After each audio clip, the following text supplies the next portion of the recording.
Butter khichuri with বেগুন সুন্দরী, অত্যন্ত লোভনীয়। 1:1 পরিমাণে নিয়েছি সোনামুগের ডাল আর নিয়েছি বাসমতি চাল। গোবিন্দভোগ যে চালটা হয় খুব ছোট ছোট, পায়েস বানানোর জন্য বা ভোগ বানানোর জন্য যে চালটি ব্যবহার করে নিয়েছি, সেটা ভালো করে এবার ধুয়ে নেব। দুটো সম পরিমাণে নিয়েছি। এখানে নিয়েছি 200 চাল এবং 200 সোনামুগের ডাল। ভালো করে ধুয়ে নেব।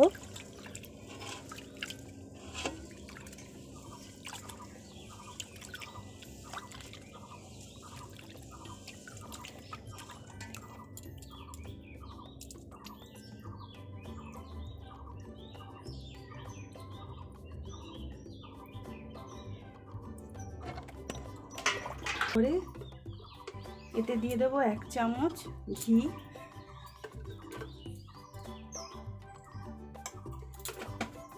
1 চামচ ঘি দিয়ে ভালো করে এটাকে মিশিয়ে নিতে হবে। চালের মধ্যে মিশিয়ে খুব সুন্দরভাবে একটু সময় নিয়ে মিশিয়ে নিতে হবে। সুন্দরভাবে মিশিয়ে নিয়েছি। মিশিয়ে নিয়ে এটা ঢাকা দিয়ে রেখে দিতে হবে 1 ঘন্টা।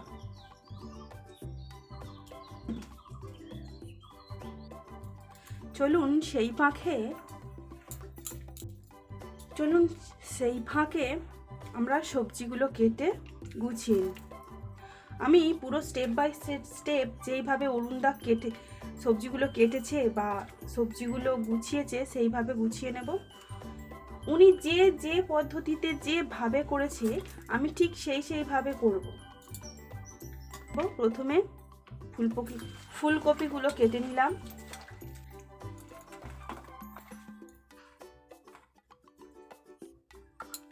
কেটে ধুয়ে নিলাম। এবার আলু,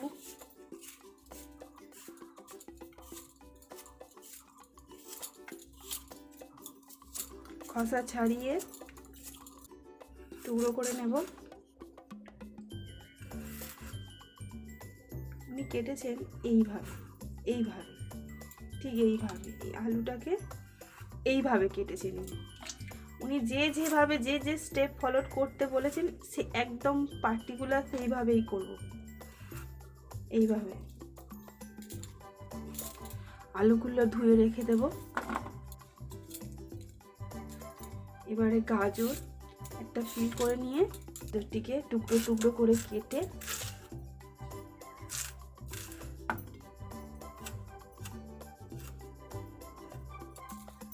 ধুয়ে তুলে নেব।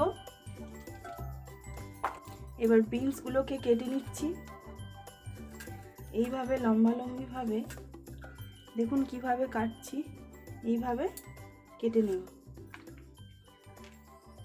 তিনিও এইভাবেই কাটেন দেখেছি। হয়তো দেখতে সুন্দর হওয়ার জন্য কাটেন আর নয়তো স্বাদ বাড়ানোর জন্য কাটেন, দুটোই আমাদের দরকার। ধুয়ে তুলে নেব।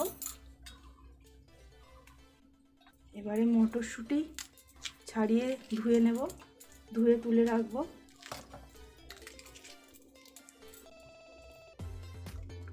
ধুয়ে নিয়েছি। মটরশুঁটি কচি দেখে আনতে গিয়ে বাজার থেকে দানাগুলো ছোট ছোটই হয়ে গেছে, পরিপূর্ণভাবে বড় হতে হয়নি, তার আগেই তুলে নিয়েছি। তাতে অসুবিধা নেই, খেতেই আরও স্বাদটা ভালো হবে, মিষ্টি হবে। টমেটো ধুয়ে নেব, তারপর টুকরো করে নেব, কারণ টমেটো তো কেটে ধোয়া যায় না। হ্যাঁ, এক্ষেত্রে বলে রাখি, অরুণদা বলেছিলেন যে টমেটোটা চাইলে ব্যবহার করতে পারেন, বা যদি স্কিপ করার থাকে তাহলে স্কিপ করাই যায় টমেটোটা। কাজুগুলো গোটা কাজুগুলো চেলা করে নেব। আমি এগুলোকে কেটে গুছিয়ে নিয়েছি। এবার একটু ধুয়ে রেখে দেব, তাতে আমার রান্না করতে সুবিধা হবে।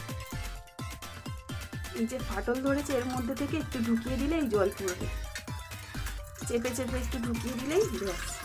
প্রথমে জলটা বার করে নেব। বার করে নিয়ে এটাকে এইভাবে পাকিয়ে দিলেই এটা ফেটে যাবে। দেখি যেন নারকেলটা খারাপ না হয়। এই বাহ, খুব সুন্দর নারকেল হয়েছে। স্লাইড স্লাইড করে কেটে নেবো এইভাবে, কাটারিটা বসিয়ে। এই দেখুন, এইভাবে ঘুরিয়ে ঘুরিয়ে। এই কাজটা আমার বাবা শিখিয়েছিল জানেন। এখন এই মুহূর্তে আমার বাবা নেই, মারা গেছে। যা পড়ে গেল। আচ্ছা, কোনো ব্যাপার না, আমি আবার তুলে নিয়ে আবার করব। একটু মোটা হচ্ছে, অসুবিধা নেই, আমি বটি দিয়ে কেটে আবার পাতলা একটু সরু করে নিলে অসুবিধা নেই। তুলে নিই আগে নারকেলের মালা থেকে। দেখুন,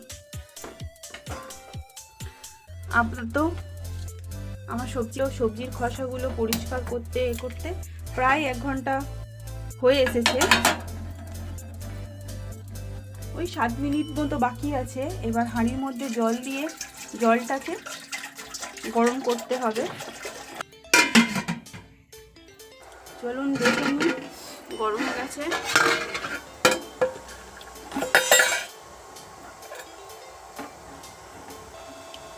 জলটা ফুটে উঠেছে।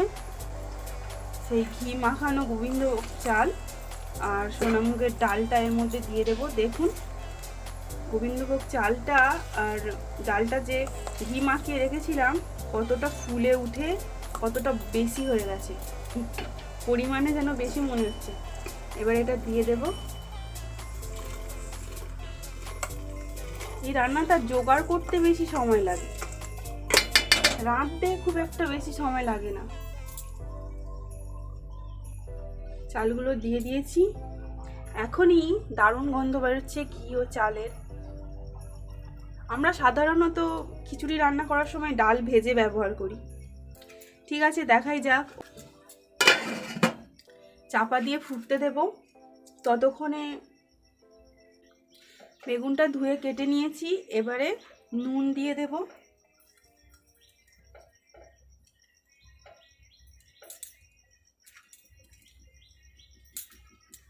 এদিকে ফুটতে আরম্ভ করে দিয়েছে।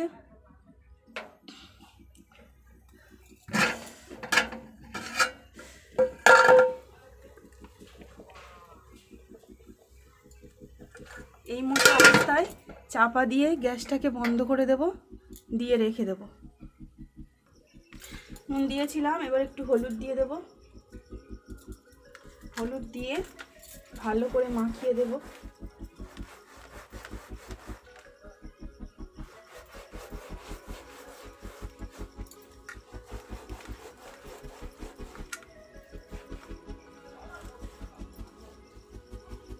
মাখিয়ে কিছুক্ষণ রাখতে হবে। ঠিক আছে, 10 মিনিট অপেক্ষা করি, তারপরে রান্নাতে ফিরে আসছি। আর কড়াইয়ের মধ্যে দিয়ে দেব রিফাইন অয়েল, মানে সাদা তেল। আমি সাদা তেলই বলি। বেশ খানিকটা দিয়ে নেব। এবারে একটা একটা করে বেগুনগুলো ভেজে নেব।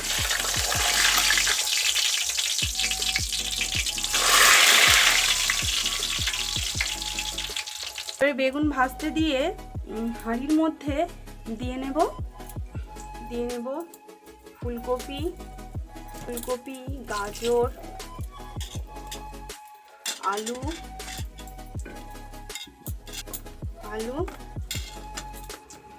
এবং কেটে রাখা বিনসগুলো। এবার একটু খুন্তি দিয়ে নাড়িয়ে মিশিয়ে দেব। সাধারণ খিচুড়ি রান্না বা ভোগ খিচুড়ি রান্নার যে পদ্ধতি আমরা ব্যবহার করি, এই পদ্ধতিটা সম্পূর্ণ ভিন্ন। বেগুনটা দেখতে হবে, নাহলে পুড়ে যাবে।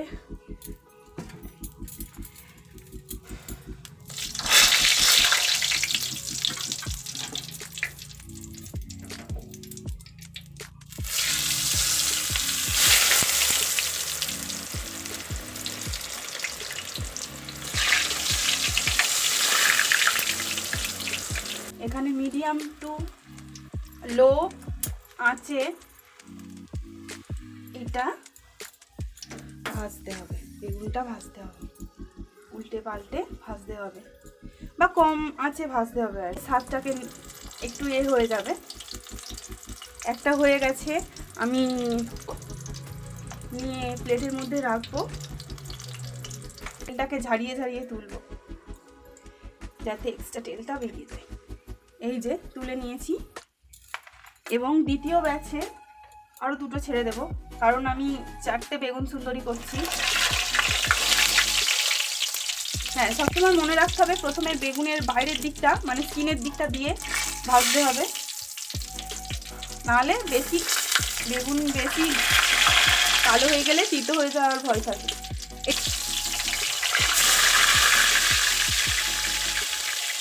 খুব সাবধানে ধীরে ধীরে উল্টাবেন, কারণ হাতের মধ্যে গরম তেল আর ছিটকে পড়লে অবস্থা খুবই খারাপ হয়ে যাবে।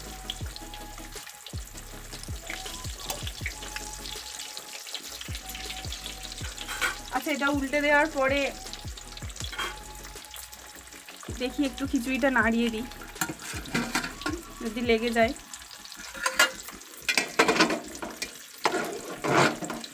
বাহ, স্টিমে ভালোই সিদ্ধ হচ্ছে ডালটা। ঢাকা দিয়ে দেবো আবার।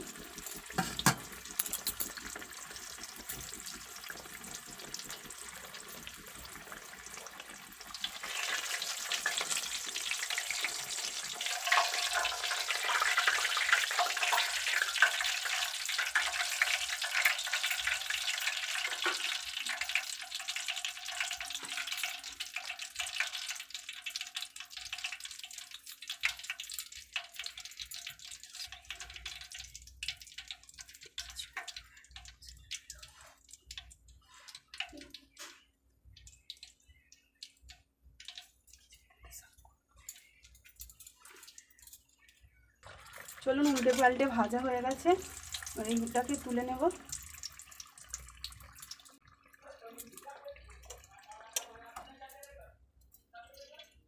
চলুন, বেগুন সুন্দরীকে এবার সাজানোর পালা।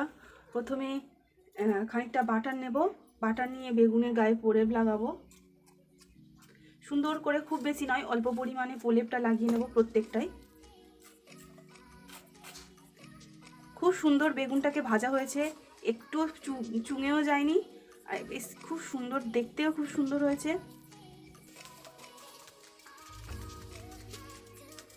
সুন্দর করে পোস্তটাকে ছড়িয়ে দেব।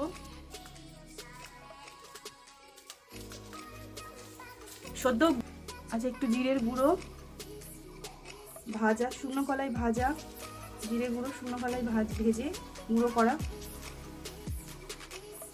সত্যি খুব অসাধারণ গন্ধ বাড়িয়েছে। দেওয়ার পরে দিয়ে দেব ধনেপাতা কুচি, সুন্দর করে সাজিয়ে গুছিয়ে।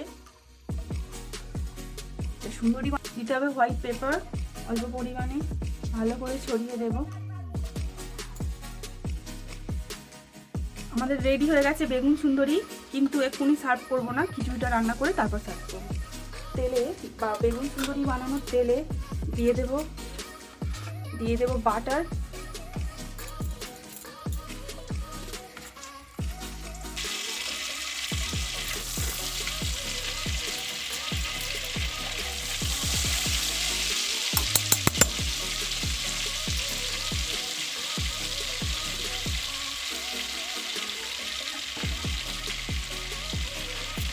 ফোড়নের জন্য দিয়ে দেব জিরে, গোটা জিরে আর দারচিনি, নারকেল কোড়া,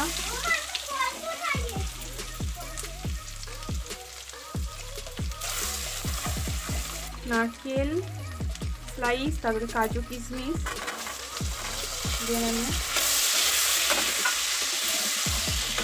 দিয়ে দেবো টমেটো,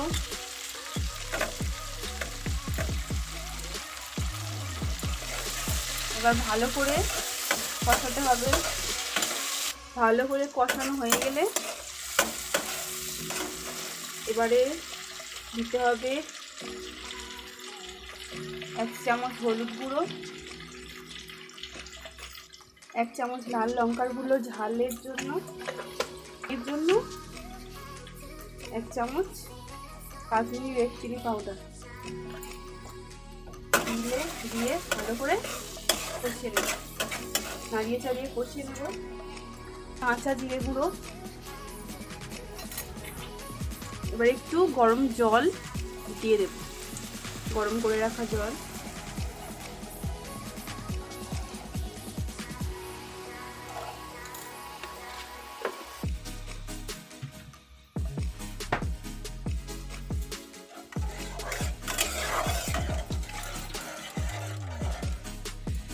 মিশ্রণটা ফুটে উঠেছে, এবারে হাঁড়ির মধ্যে দিয়ে দেব।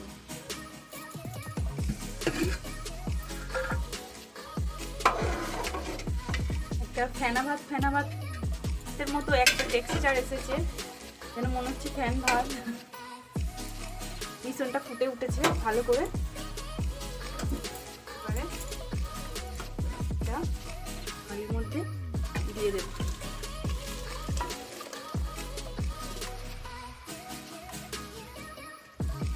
আমার একটু ভুল হয়ে গেছে, এক্ষেত্রে কড়াইতে করলে, খিচুড়িটা কড়াইতে বসালে বেশি ভালো হতো, দেখাতে বেশি সুবিধা হতো মনে হয়, বা আপনাদের দেখতে বেশি সুবিধা হতো। একটু লাগবে পরিমাণ মতো নুন, চিনি, এই যে চিনি,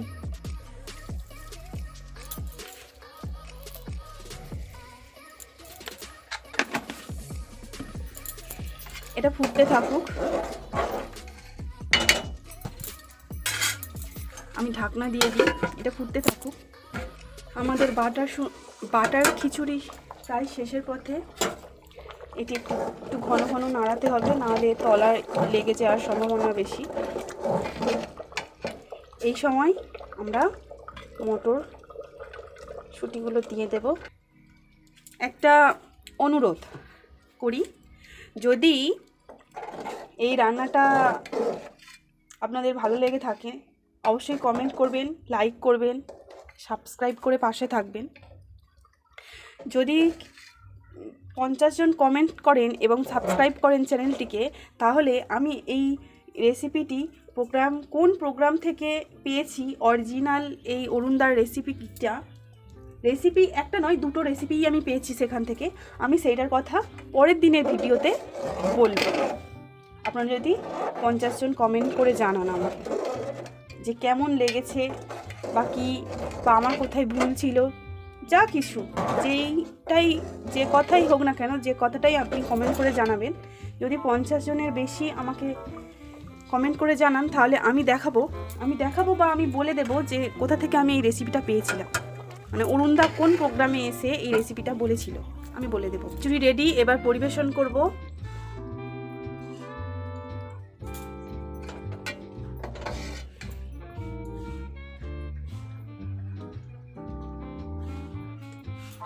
গরম খিচুড়িতে একটু বাটার দিয়ে, ওপর থেকে একটু বাটার দিয়ে